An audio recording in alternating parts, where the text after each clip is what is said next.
ప్రియమైన సహోదరి సహోదరులారా, మీకు శుభవార్త. 2025వ సంవత్సరంలో మొత్తం 365 అంశాలను మీతో పంచుకోబోతున్నాము. జనవరి 1వ తేదీ నుండి ప్రతిరోజు ఒక అంశము మరియు దానికి సంబంధించిన వాక్యమును పంచుకుంటాము. దయచేసి ఆ వాక్యములను వినండి, ధ్యానించండి మరియు ఆశీర్వదించబడండి.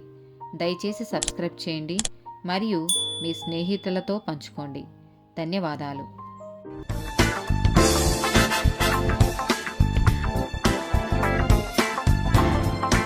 28th డే టాపిక్ చెడు సహవాసం. మొదటి కొరింథీయులకు రాసిన పత్రిక 15వ అధ్యాయము 33వ వచనం. మోసపోకుడి, దుష్ట సాంగత్యము మంచి నడవడిని చెరుపును. మొదటి రాజుల గ్రంథము 12వ అధ్యాయము 7 నుండి 15 వచనాలు.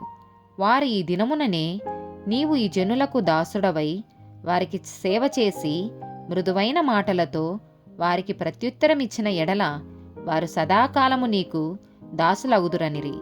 అయితే అతడు పెద్దలు తనతో చెప్పిన ఆలోచనను నిర్లక్ష్యపెట్టి తనతో కూడా పెరిగిన యవనులను పిలిచి ఆలోచననడిగి వారికిలాగు ప్రశ్న వేసెను. మా మీద నీ తండ్రి ఉంచిన కాడిని చులకన చేయుడని నాతో చెప్పుకొనిన ఈ జనులకు ప్రత్యుత్తరమిచ్చుటకు ఏ ఆలోచన మీరు చెప్పుదురు? అప్పుడు అతనితో కూడా ఎదిగిన ఆ యవనస్తులు ఈ ఆలోచన చెప్పిరి.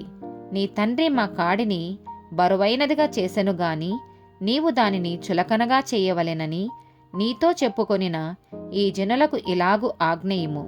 నా తండ్రి నడుము కంటే నా చిటికెన వ్రేలు పెద్దదిగా ఉండును. నా తండ్రి మీ మీద బరువైన కాడిని పెట్టెను సరే, నేను ఆ కాడిని ఇంకా బరువుగా చేయుదును.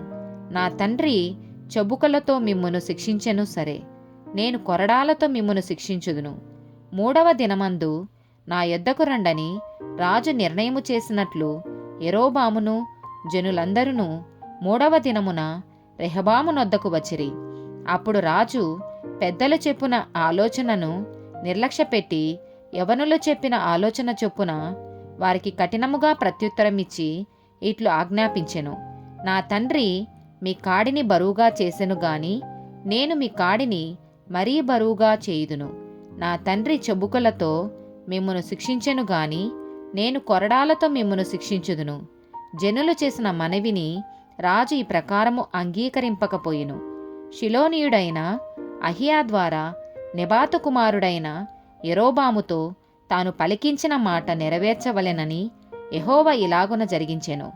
యాకోబు రాసిన పత్రిక 4వ అధ్యాయము 4వ వచనం. వ్యభిచారిణులారా, ఈ లోక స్నేహము దేవునితో వైరమని మీరెరుగరా? కాబట్టి ఎవడు ఈ లోకముతో స్నేహం చెయ్యగోరునో వాడు దేవునికి శత్రువగును.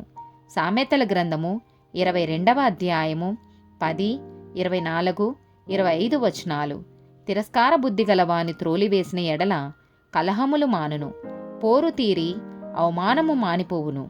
కోపచిత్తునితో సహవాసం చెయ్యకుము, క్రోధము గల వానితో పరిచయము కలిగి ఉండకుము. నీవు వాని మార్గములను అనుసరించి నీ ప్రాణమునకు ఉరి తెచ్చుకుందువేమో. సామెతల గ్రంథము 23వ అధ్యాయము 9వ వచనం. బుద్ధిహీనుడు వినగా మాట్లాడకుము, అటివాడు నీ మాటలలోని జ్ఞానమును తృణీకరించును. సామెతలు గ్రంథము 24వ అధ్యాయము 21, 22 వచనాలు. నా కుమారుడా, యెహోవాను గనపరచుము, రాజును గనపరచుము. అలాగూ చెయ్యని వారి జోలికి పోకుము.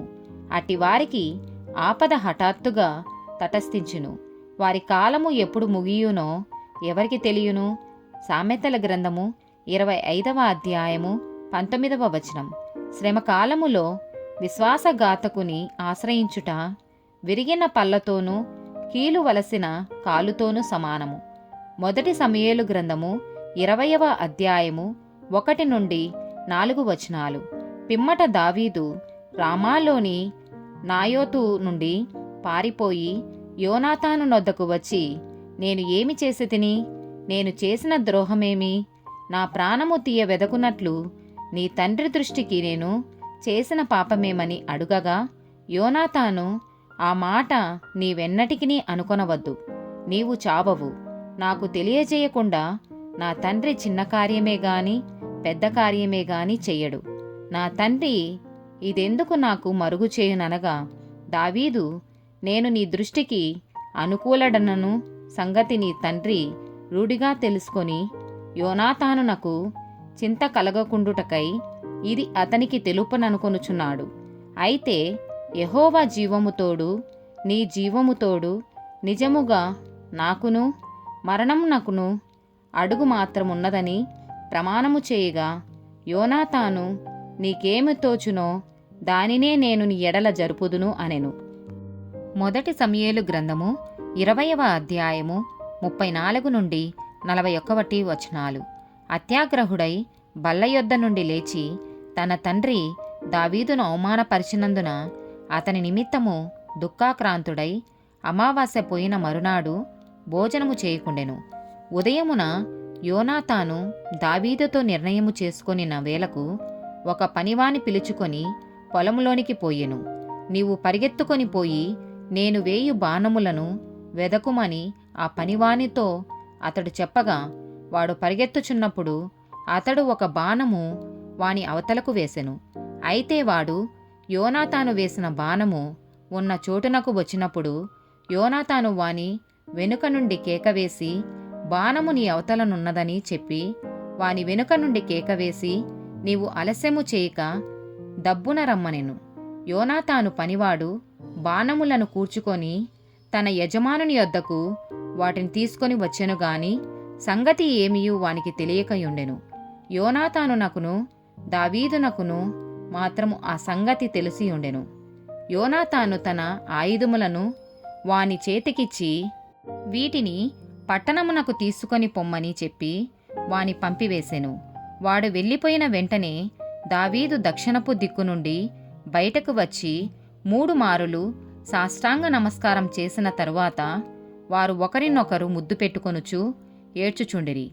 ఇలా గుండగా దావీదు మరింత బిగ్గరగా ఏడ్చెను. ఆమేన్.